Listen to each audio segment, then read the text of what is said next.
नमस्ते दोस्तों। बस एक आवश्यक सूचना, ये वीडियो अपनी जिम्मेदारी पर देखें। अगर आप अंग्रेजों जैसे इंग्लिश बोलने लगे तो मुझे दोष मत देना।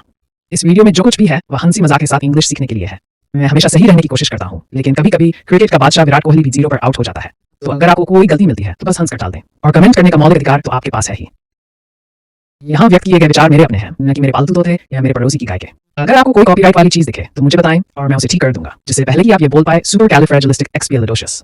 और यदि आपको इस शब्द का हिंदी अर्थ आता है तो कमेंट में लिखें। हाँ तो भैया राम राम। आज है हमारो 30 डेज चैलेंज को 5वां दिन। यदि तुमने पुरानी क्लास 19 देखी है तो पहले उनके देख लीजिए, बाद में ये वाला वीडियो देखिए तो तुम्हारे बहुत अच्छे से चीज़ों समझ में आएगी। तो हम पढ़ रहा है कंजक्शन। कंजक्शन कहीं होया करे तो कंजक्शन को यूज़ अपन करा स्टोरी लिखना में, पैराग्राफ लिखना में, स्पीच लिखना में, क्वेश्चन आंसर में, ऐसे लिखना में, लेटर लिखना में। इन सब चीज़ों में अपन कंजक्शन को यूज़ करा। यूज़ कैसे करा तो हम एक सेंटेंस ला, ओका साथ जोड़ा कंजक्शन के, फिर लिखा दूसरा सेंटेंस।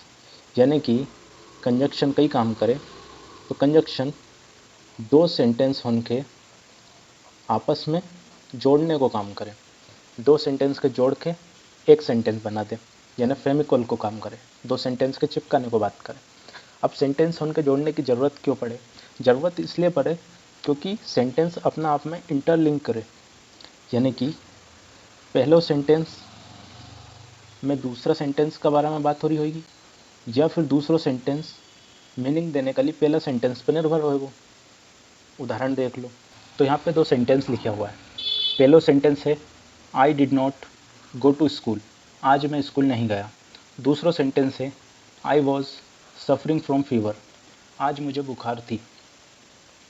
ये दो सेंटेंस आपस में एक दूसरा से इंटरलिंक है।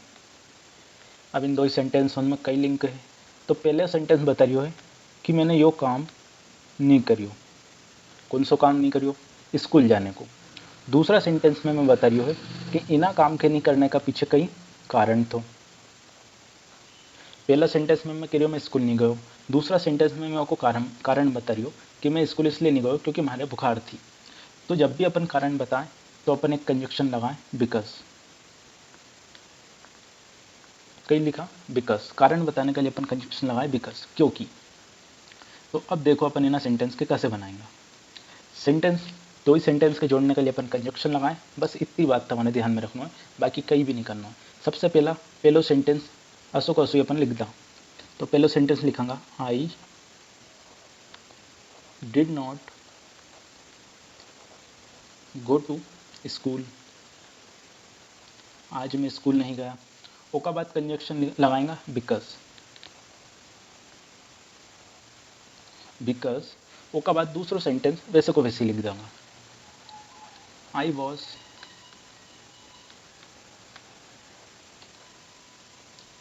Suffering from fever.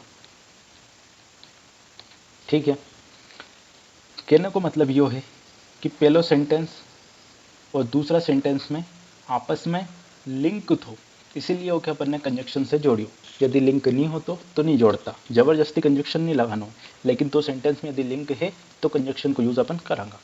हमारे उम्मीद है कि हमारी यह बात तुम समझ गया होगा। अब अपन बड़ा आगे। तो देखो पैराग्राफ कैसे लिखा करें। पैराग्राफ के लिखने के लिए सबसे पहले अपन लाएंगे एक सेंटेंस। उना सेंटेंस को यदि लिंक है दूसरा सेंटेंस से तो ओके जोड़ देंगे कंजक्शन से। यदि दूसरा सेंटेंस को लिंक है तीसरा सेंटेंस से तो ओके भी जोड़ देंगे कंजक्शन से।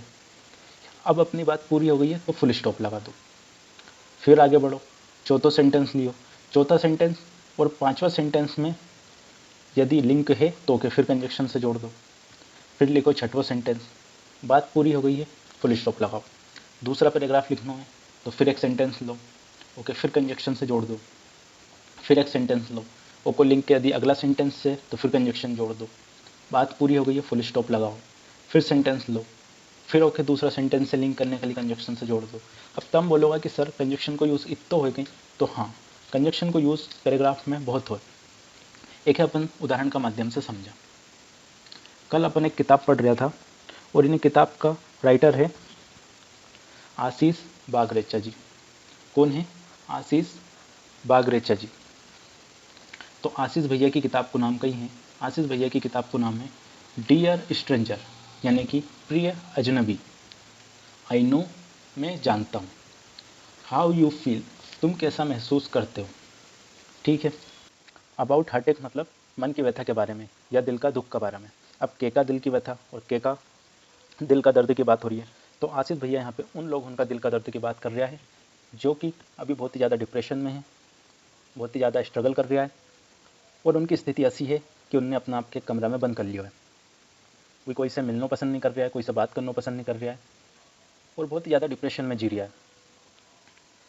डिप्रेशन एक बहुत ही गंभीर बीमारी है जेके अपन बहुत ज़्यादा सीरियस नहीं ला। फिजिकली यदि कोई बीमार रहे तो ओके जाके अपन डॉक्टर को दिखा दें या उसकी तबीयत का अपन सीरियसली लाऊँ, कोई इलाज करवाएं, लेकिन कोई यदि डिप्रेशन में है तो अपन ओके बहुत ज़्यादा सीरियसली नहीं लानी। कुल मिला के डिप्रेशन का अपन बीमारी माना नहीं। अभी एक इंटरव्यू में हनी सिंह भैया ने बताया था कि उनके कोई भी डिप्रेशन का शिकार हुआ था और उनका बाइपोलर डिसऑर्डर नामक बीमारी हुई थी, जो एक डिप्रेशन को प्रकार है, बाइपोलर डिसऑर्डर। एम उनने बताया कि उनने 18 महीना तक वही घर का बाहर नहीं गया था। मतलब आप स्थिति समझ सको कि कोई आदमी कितना डिप्रेशन में होएगो कि 18 महीना तक वो खुद का घर से बाहर नहीं गयो। खैर उनने एक समझियो, इलाज करवायो और भी बिल्कुल ठीक हो गया। लेकिन बहुत सारा ऐसा व्यक्ति है जो दूसरा से बोलना में, बात करना में शर्म महसूस करे और वही अंदर ही अंदर घुटता रहे, उनका दुख से, उनकी तकलीफ से परेशान होता रहे। तो यहाँ पे ऐसा व्यक्ति उनका बारे में बात करी है आशीष भैया ने। यह किताब उनसे डायरेक्ट बात करे उनका दुख के बारे में, उनकी तकलीफ के बारे में। तो यहाँ पे अपन देखेंगे, अपना उद्देश्य है कि यहाँ पे अपन यह देखा कि कंजक्शन को यूज़ कैसे करियोगे वह, बाकी सारी बात तो ठीक है। तो पढ़ने से पहले अपन वोकेबलरी पे एक बार वोकेबलरी देख ला, उनको हिंदी मतलब जान ला, ताकि जब अपन एक पढ़ांगा तो अपने ज़्यादा दिक्कत नहीं आए। क्रैश डाउन, क्रैश डाउन मतलब बिखरना या टूटना। एक गेम तुमने खेली होगा कैंडी क्रश। कैंडी क्रश मतलब एक गेम था जिसमें बहुत सारी छोटी छोटी कैंडी रहती थी, वे आपस में टकरा के टूट जाती थी, बिखर जाती थी। तो क्रैश डाउन मतलब बिखरना, टूटना, बर्बाद हो जाना, खत्म हो जाना। फेच, फेच मतलब कुछ लाने के लिए जाना। उदाहरण के लिए गो मतलब हो जानो, कम मतलब हो आनो। अब तुम्हारे कहीं जानो है लेकिन कई चीज़ के वापस लेके आना है। जाने का उद्देश्य है कि कहीं की भी चीज़ के लेके वापस आना है, तो के लिए आप यूज़ कर सको फेच। जैसे हमारे बाजार जाना है सब्जी लेने के लिए, तो मैं बोल सकूँ I have to fetch vegetables from market. मुझे मार्केट से सब्जी लेने जाना है। ठीक है। फेच को एक और मतलब है कुआं से पानी निकालना। कुआं से पानी निकालने के लिए भी अपन फेच यूज़ करा, क्योंकि आपने देखे होगा पुराना ज़माना में कुआं से पानी भरता था, तो ओकली कहीं करता था, पहला बाल्टी के कुआं का अंदर डालता था और बाल्टी में पानी भरा जाता था तो वापस बाहर निकालता था। तो बाल्टी कुआं में क्यों जाती थी? पानी लाने के लिए। तो एक वही मीनिंग यूज़ होएगा, फेच मतलब कुछ लाने के लिए जाना या फिर कुएं से पानी भरना। ओवर रिएक्टिंग, ओवर रिएक्टिंग को मतलब है ज़रूरत से ज़्यादा प्रतिक्रिया देना। ओवर रिएक्ट करना, किसी भी चीज़ पे अपन ज़रूरत से ज़्यादा प्रतिक्रिया देंगे तो क्या बोलेंगे? Over reacting. ओवरवेलमिंग सैडनेस, बहुत ही अच्छा वर्ड है ओवरवेलमिंग सैडनेस। यदि तुमने पहली बार सुनी हो तो रफ काफ़ी का पीछे का पन्ना पे लिख लीजिए, ताकि हमेशा के लिए तुम्हारे याद रहे। ओवरवेलमिंग सैडनेस मतलब है बहुत ही ज़्यादा गहरा दुख। सैडनेस मतलब दुख, ओवरवेलमिंग मतलब बहुत ही ज़्यादा गहरा। डिस्ट्रॉट मतलब है बहुत ही ज़्यादा परेशान, बहुत ही ज़्यादा तनाव में, बहुत ही ज़्यादा डिप्रेशन में। जब तनाव बहुत ज़्यादा हो, परेशानी बहुत बड़ी हो, तो अपन ओकली वर्ड यूज़ करना डिस्ट्रॉट। इनकंसोलेबल मतलब असहाय, बेसहारा, जेके अपन दिलासो नहीं दे सका। कंसोलेबल मतलब जेके दिलासो दे सका। इनकंसोलेबल जेके दिलासो नहीं दे सका, उनकी स्थिति इतनी बेकार है कि दिलासो भी नहीं दे सका, वो बिल्कुल असहाय है। कभी कभी अपन महसूस करा कि अपन असहाय है, तो कभी भी अपन इनकंसोलेबल यूज़ कर सका। बेयर, बेयर मतलब सहन करना, कहीं भी दुख सहन करना।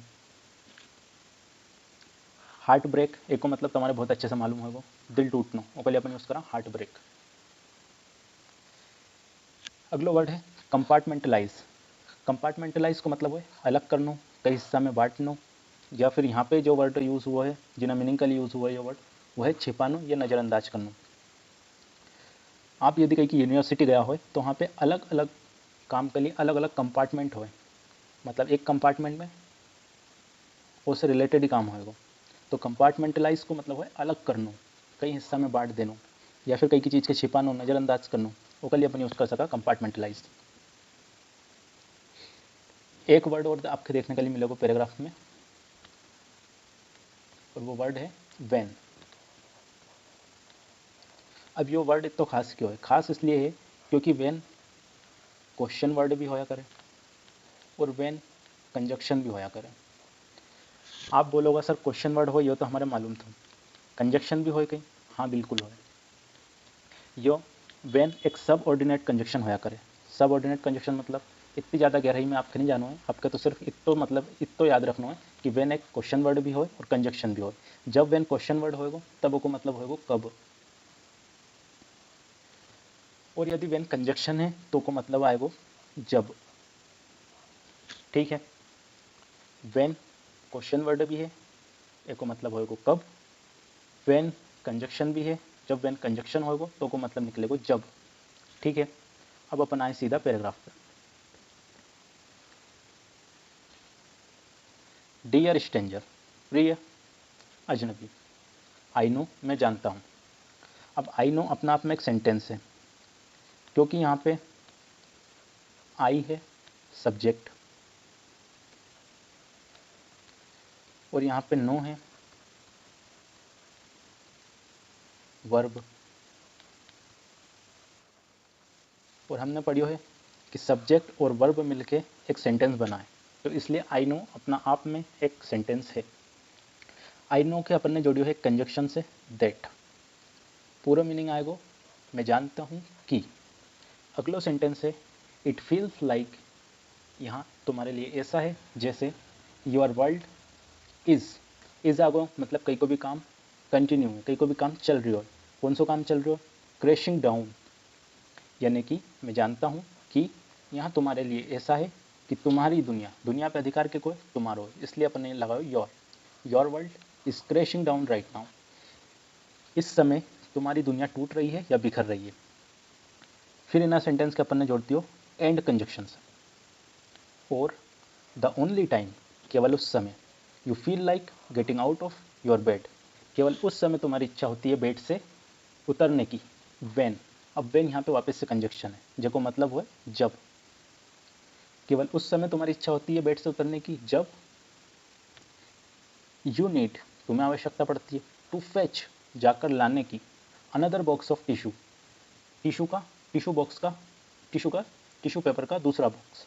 मतलब द ओनली टाइम, केवल उस समय, you feel like getting out of your bed, तुम्हें बेड से उतरने की इच्छा होती है, व्हेन, जब, you need to fetch another box of tissue, जब तुम्हें टिश्यू पेपर का दूसरा बॉक्स लेकर आना होता है। मतलब कि यहाँ पे आशीष भैया की अनुचार्या है कि बेड पे लेटे लेटे तुमने रो रो के एक टिश्यू पेपर को बॉक्स वेस्ट कर दियो है, अब तुम्हारे दूसरा टिश्यू बॉक्स को पेपर चाहिए, तब तुम्हारी इच्छा हो बेड से उठने की। मतलब कि यहाँ पे जो व्यक्ति डिप्रेशन में है वो कितनी बुरी हालत है कि बेड पे उन्हें लेटे लेटे एक टिश्यू बॉक्स पूरा वेस्ट कर दिया, अब दूसरा की ओके ज़रूरत है, तभी ओके बेड से उठने की इच्छा होगी, नहीं तो नहीं होगी। आई नो दैट, मैं जानता हूँ कि, वापस यहाँ पे कंजक्शन लगाया है दैट, मैं जानता हूँ कि।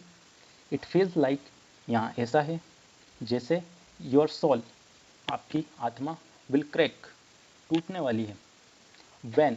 अब व्हेन वापस से कंजक्शन का जैसे यूज़ करियो है, यहाँ पे मतलब होगा जब।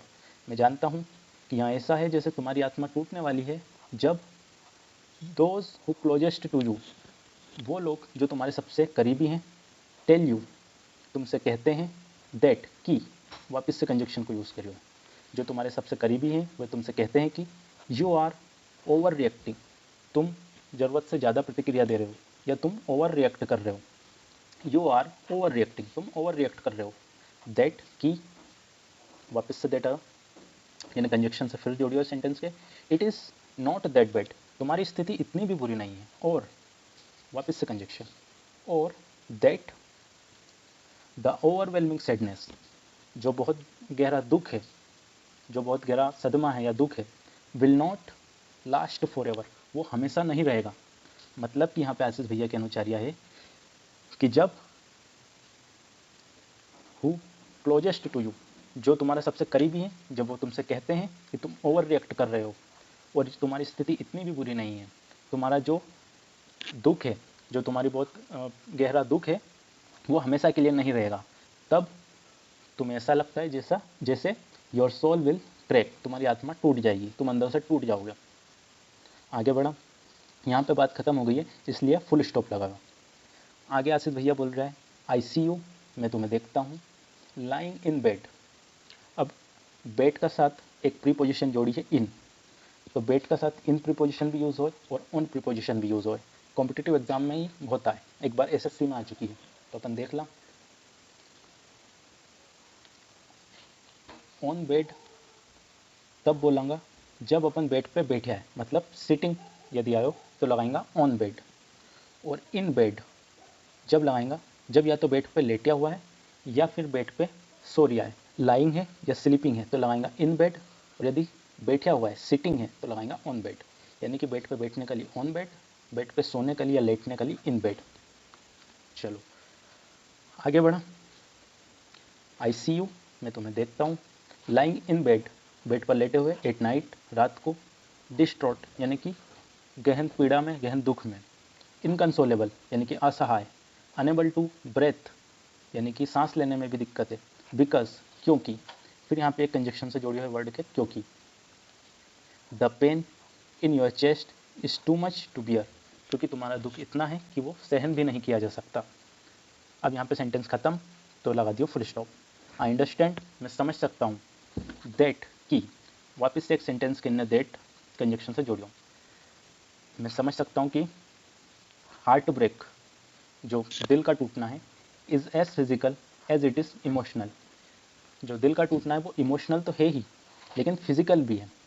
अब यह लाइन क्यों बोल रहा है, यह लाइन इसलिए बोल रहा है कि जब भी कोई को दिल टूटे तो इमोशनली तो वो आदमी टूट जाए, लेकिन ओको असर हो कि फिजिकल हेल्थ पे भी पड़े, मेंटली हेल्थ का साथ साथ फिजिकल हेल्थ पे भी ओको असर पड़े, इसलिए यहाँ पे बोल रहा है heartbreak is as physical as it is emotional.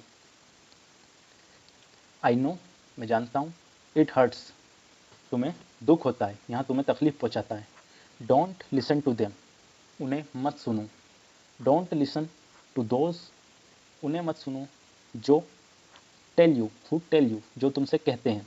अब हु के वापस यहाँ पे इन्हें एक कंजक्शन का जैसा यूज़ करियो, ठीक है। हु को मतलब यहाँ पे कौन नहीं होगा, हु को मतलब होगा जो। डोंट लिसन टू दोज, उन्हें मत सुनो, हु जो, टेल यू तुमसे कहते हैं, हु टेल यू जो तुमसे कहते हैं, टू कंपार्टमेंटलाइज, छुपाने के लिए या नज़रअंदाज करने के लिए, योर पेन, तुम्हारा दुख, योर लॉस इज़ रियल, जो तुम्हारा नुकसान है वो असली है, योर पेन इज़ रियल, तुम्हारा दुख असली है, योर हार्ट इज़ ब्रोकन, और तुम्हारा दिल टूटा हुआ है। तो यहाँ पे अपन देख सका, ये तो हिंदी में मीनिंग, जो कि अपन और अच्छे से समझांगा जब अपनी 30 डेज़ की क्लास कंप्लीट हो जाएगी, जब अपन पूरी हेल्पिंग वर्ब, मॉडल वर्ब और डेली लाइफ में यूज़ होने वाला स्ट्रक्चर पढ़ लेंगा। लेकिन अभी अपन यहाँ पे यह देखने की कोशिश कर रहे हैं कि कंजक्शन को यूज़ कैसे हुआ है। यदि तुम्हारे इसे समझने में दिक्कत आ रही है तो सिर्फ इतनी सी बात जान लो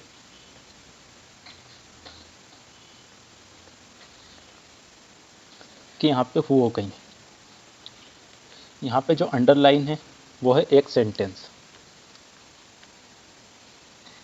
जैसे कि आई नो एक सेंटेंस होगा, पहला सेंटेंस, एक है अपन ने दूसरा सेंटेंस से जोड़ दियो, दूसरा सेंटेंस का आता है कि ना होता, फिर दूसरा सेंटेंस के तीसरा सेंटेंस से एक कंजक्शन से अपन ने जोड़ दियो, जो तीसरा सेंटेंस होगा, फिर तीसरा सेंटेंस के चौथा सेंटेंस से जोड़ियो, व्हेन एक कंजक्शन हुआ उसे, फिर चौथा सेंटेंस यहाँ तक आयो, बात खत्म हो गई, फुल स्टॉप लगाओ। आई नो से हुआ पांचवा सेंटेंस चालू, ठीक है। फिर एक है भी एक कंजक्शन से जोड़ दियो जो कि हो दैट, फिर यहाँ से होगा Chhath, it is feels like से चालू होगा छठवा सेंटेंस, छठवा सेंटेंस के भी अपन ने कंजक्शन से जोड़ियो, यहाँ से चालू हो सातवां सेंटेंस, ठीक है। सातवां सेंटेंस के अपन ने फिर कंजक्शन से जोड़ियो, आगे स्टार्ट होगा आठवां सेंटेंस, आठवां सेंटेंस के अपन ने फिर कंजक्शन से जोड़ियो, चालू होगा नौवां सेंटेंस, नवा सेंटेंस के अपन ने फिर कंजक्शन से जोड़ियो, चालू हो गया 10वां सेंटेंस। फिर 10वां सेंटेंस पे बात ख़त्म हो गई तो अपन ने लगा दिया यहाँ पे फुल स्टॉप। ठीक है, यहाँ से चालू हो 11वां सेंटेंस। 11वां सेंटेंस के अपन ने फिर एक कंजक्शन से जोड़ियो 12वां सेंटेंस से। ठीक है, ओ का बाद बात खत्म हो गई, पैराग्राफ चेंज हो गया। ऊपर वाला पैराग्राफ में अपना 12 सेंटेंस कंप्लीट हो गया। अब यहाँ से चालू हो 11वां सेंटेंस। आई अंडरस्टैंड, मैं समझ सकता हूँ। 11वां सेंटेंस के फिर कंजक्शन से जोड़ियो 12वां सेंटेंस से। 12वां सेंटेंस पर बात खत्म हो गई, फुल स्टॉप लगाओ। फिर यहाँ से चालू हो गया 13वां sentence. It say, I say, I know it hurts, don't listen to them, बात खत्म हो गई, फुल स्टॉप। फिर यहाँ पे वो 14वां सेंटेंस चालू, 14वां सेंटेंस चलियो। यहाँ पे 15वां सेंटेंस स्टार्ट हो गया और बात खत्म हो गई। यानी कि सेंटेंस उनके जोड़ने के लिए अपन कंजक्शन को यूज़ करा। 11वां सेंटेंस तक, 10वां सेंटेंस तक कंजक्शन को आप देख सको कितना यूज़ हुआ है। ठीक है, शुरुआत का 4 सेंटेंस के कंजक्शन से जोड़िया, पहला के, दूसरा के, तीसरा के, चौथा के। ठीक है, जब बात पूरी कंप्लीट हो गई, इनको आपस में जो इंटरलिंक थो वो कंप्लीट हो गए, तो यहाँ पे फुल स्टॉप लगा दियो। ठीक है, मैं तुम्हारे रिकमेंड करूँगा कि कई की भी स्टोरी बुक जो तुम्हारे आसान लगे वह पढ़ना चालू करो। आशीष भैया की dear stranger, I know how you feel, एक भी तुम पढ़ सको, क्योंकि एक की वोकेबलरी बहुत अच्छी है। वोकेबलरी अच्छी है मतलब बहुत ही प्रभावी है। इनने बार बार वर्ड रिपीट नहीं करिया है, हर बार दूसरा वर्ड के लिए इनने को सिनोनिम्स यूज़ करियो है, तो तुम्हारी वोकेबलरी बहुत अच्छी हो जाएगी। जो अपन ग्रामर आगे पढ़ांगा वो यूज़ कैसे होए वो भी तुम यहाँ सीख सकोगा।